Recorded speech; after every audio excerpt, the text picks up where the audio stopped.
Good morning, students. Myself, Dr. Suresh Kumar Goyal, Associate Professor, Department of ABST, SPC Government College, Ajmer. Last turn पर हम कर नियोजन की समस्याएं पढ़ रहे थे। उसमें हमने जो पहला पॉइंट लिया था general problems of tax planning. उस general problem of tax planning में हमने कुछ पॉइंट्स देखे थे। उसके बाद हम आगे कंटिन्यू करते हुए बढ़ते हैं। नेक्स्ट पॉइंट इसमें है रहने के मकान के हस्तांतरण से होने वाले दीर्घकालीन पूंजी लाभ के संबंध में। यदि एक व्यक्ति करदाता या एचयूएफ करदाता के लिए मकान संपत्ति के हस्तांतरण से होने वाला पूंजी लाभ अग्र शर्तों की पूर्ति होने पर करमुक्त होता है। कौन कौन सी शर्तें हैं ये? वह मकान निवास स्थान के लिए प्रयोग होना चाहिए अथवा उसकी आय मकान संपत्ति से आय शीर्षक में कर योग्य होनी चाहिए। दूसरा है उस मकान संपत्ति के हस्तांतरण के पूर्व 1 वर्ष के भीतर अथवा बाद में 2 वर्ष के भीतर रहने के लिए कोई अन्य मकान खरीद लिया है अथवा मकान संपत्ति के हस्तांतरण के बाद 3 वर्ष के भीतर रहने के लिए नया मकान बनवा लिया गया। तीसरी शर्त है उपरोक्त दूसरी शर्त के अनुसार खरीदा गया अथवा बनवाया गया मकान खरीदने अथवा बनवाने जैसी भी स्थिति हो की तारीख से 3 वर्ष तक करदाता द्वारा हस्तांतरित नहीं किया जाना चाहिए। यदि इसको 3 वर्ष के भीतर हस्तांतरित कर दिया जाता है तो हस्तांतरण से होने वाला पूंजी लाभ तो कर योग्य होगा ही, साथ ही जो पूंजी लाभ पहले से करमुक्त हो गया था उसको भी हस्तांतरण वाले गत वर्ष की आय में शामिल कर लिया जाएगा। चौथा पॉइंट इसमें है इस प्रकार की मकान संपत्ति के पूंजी लाभ का वह भाग जो करदाता ने मूल संपत्ति के हस्तांतरण की तारीख से पूर्व 1 वर्ष के भीतर नई संपत्ति के क्रय करने में प्रयोग नहीं किया हो अथवा धारा 139 के अंतर्गत आय का नक्शा प्रस्तुत करने की तिथि के पूर्व नई संपत्ति के खरीदने अथवा बनवाने के प्रयोग में नहीं किया हो तो वह आय का नक्शा प्रस्तुत करने की निर्धारित तारीख के पूर्व इस राशि को किसी निर्दिष्ट बैंक अथवा संस्था में एक खाते में जमा करा सकता है। करदाता को अपने आय के नक्शे के साथ इस जमा का प्रमाण पत्र प्रस्तुत करना होगा। इस राशि का प्रयोग उपर्युक्त वाक्यांश 2 में बताई गई अवधि में किया जाना आवश्यक है, अन्यथा इसे हस्तांतरण की तिथि से 3 वर्ष पूर्ण होने वाले गत वर्ष की आय माना जाएगा और करदाता इस राशि को निकालने के लिए स्वतंत्र हो जाएगा। नेक्स्ट इसमें आएगा कृषि भूमि के हस्तांतरण के पूंजी लाभ के संबंध में। ग्रामीण क्षेत्र में स्थित कृषि भूमि के हस्तांतरण से होने वाला लाभ तो करमुक्त होता है क्योंकि उस कृषि भूमि को पूंजी संपत्ति नहीं माना जाता। लेकिन शहरी क्षेत्र का अर्थ है 10,000 या अधिक आबादी वाली नगरपालिका के क्षेत्र में स्थित कृषि भूमि के हस्तांतरण से उदय होने वाला पूंजी लाभ सामान्यतया कर योग्य होता है, परंतु अग्रांकित शर्तें पूरी करने पर ऐसा पूंजी लाभ भी करमुक्त हो सकता है। ये शर्तें कौन कौन सी है? हस्तांतरण की तिथि से कम 2 वर्ष पूर्व से करदाता अथवा उसके माता पिता द्वारा उस कृषि भूमि का उपयोग कृषि कार्यों के लिए किया जा रहा था। दूसरा इसमें है उस कृषि भूमि के हस्तांतरण की तिथि के बाद 2 वर्ष के भीतर करदाता ने कृषि कार्यों में प्रयोग करने के लिए नई भूमि क्रय कर ली हो।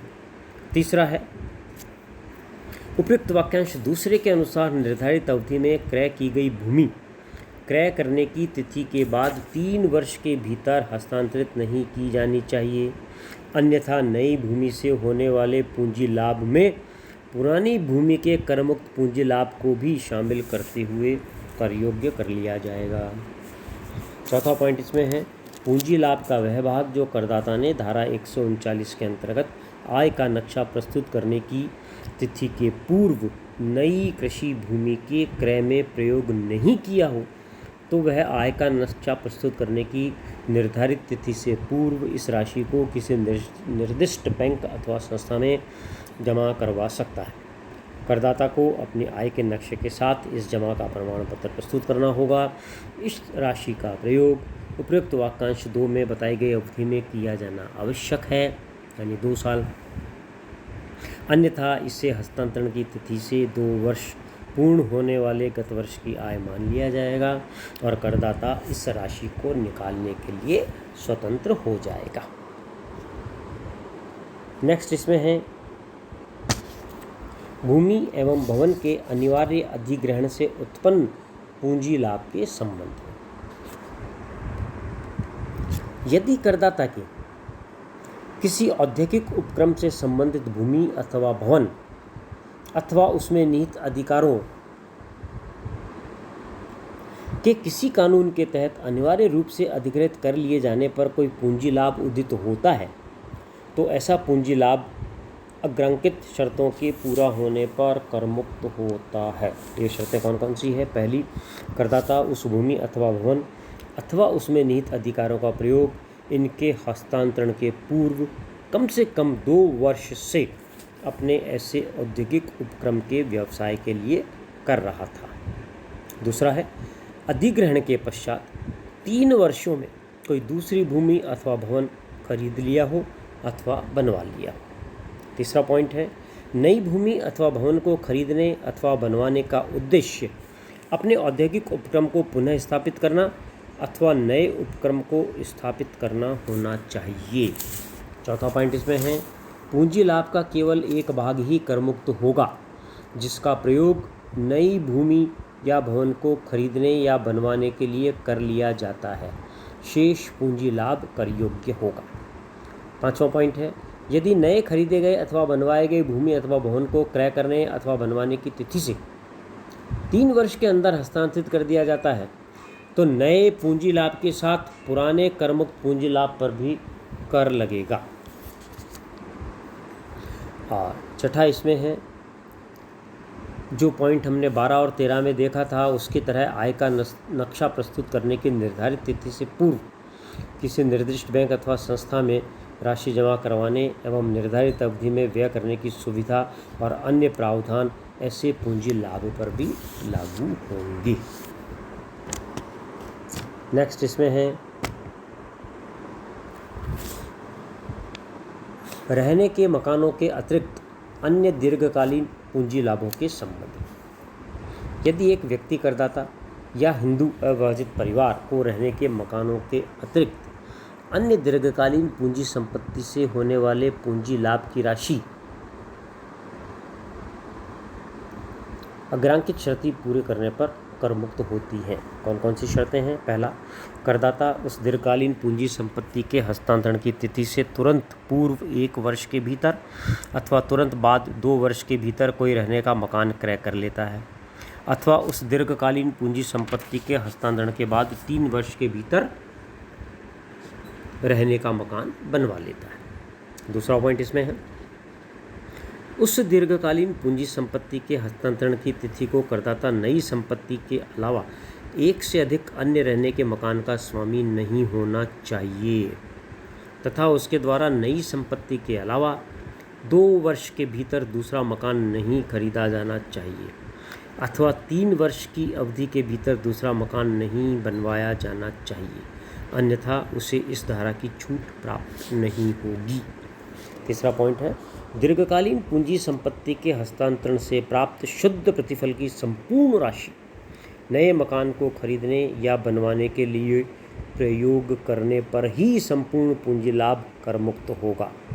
यदि प्राप्त प्रतिफल की संपूर्ण राशि का प्रयोग नहीं किया जाता है तो छूट भी आनुपातिक रूप से ही मिलेगी, यानी जितना प्रतिशत अमाउंट काम में लिया गया है छूट भी उतना प्रतिशत ही दी जाएगी। चौथा पॉइंट है, इसमें जो उपरोक्त वाक्यांश 1 में वर्णित क्रय किए गए अथवा बनवाए गए मकान को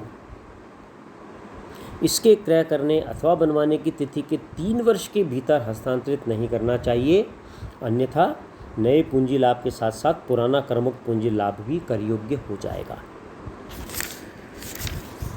5वां पॉइंट है, वाक्यांश 12 और 13, ये तो 15वां पॉइंट है। वाक्यांश 12 और 13 की तरह आय का नक्शा प्रस्तुत करने की निर्धारित तिथि के पूर्व किसी निर्दिष्ट बैंक अथवा संस्था में राशि जमा करवाने एवं निर्धारित अवधि में व्यय की सुविधा और अन्य प्रावधान ऐसे पूंजी लाभ पर भी लागू होंगे। नेक्स्ट इसमें है मुक्त व्यापार क्षेत्र में अथवा विशेष आर्थिक क्षेत्र में स्थापित नवीन उद्योगों के लाभ के संबंध में। भारत के मुक्त व्यापार के 6 क्षेत्र घोषित किए गए थे। यदि कोई करदाता इन क्षेत्रों अथवा केंद्र सरकार द्वारा घोषित अन्य मुक्त व्यापार क्षेत्र में निर्माण या उत्पादन प्रारंभ करता था या निर्मित माल को निर्यात करता था, तो उत्पादन या निर्माण प्रारंभ करने के प्रथम 10 वर्षों के लाभ अथवा विशेष आर्थिक क्षेत्र में 31 मार्च 2002 के बाद स्थापना की दशा में 5 वर्षों के लाभ पूर्णतया कर मुक्त होते हैं, परंतु यह औद्योगिक उपक्रम पहले से चलते हुए व्यापार के जोड़ तोड़ या पुनर्निर्माण द्वारा नहीं बनवाया गया हो तथा इसे पहले से काम में लाई गई प्लांट एवं मशीन हस्तांतरित नहीं होनी चाहिए। धारा 10A और धारा 10AA की छूट लेने वाले उद्योगों को निम्न रियायतें अथवा समायोजन की सुविधा नहीं होती है। कौन कौन सी नहीं होती है? हास एवं अशोधित हास की छूट, वैज्ञानिक शोध के अशोधित पूंजीगत व्यय, अशोधित हानियाँ, अशोधित पूंजी हानियाँ और नए उद्योगों के लाभों के संबंध में धारा 80I A और B की कटौती। तो इस प्रकार से आज हमने इसमें 5 पॉइंट और देखे हैं। अभी कुछ पॉइंट्स इसमें और बाकी रह गए हैं, उसको हम नेक्स्ट लेक्चर में कंटिन्यू करेंगे और देखेंगे। तब तक के लिए goodbye, thank you very much.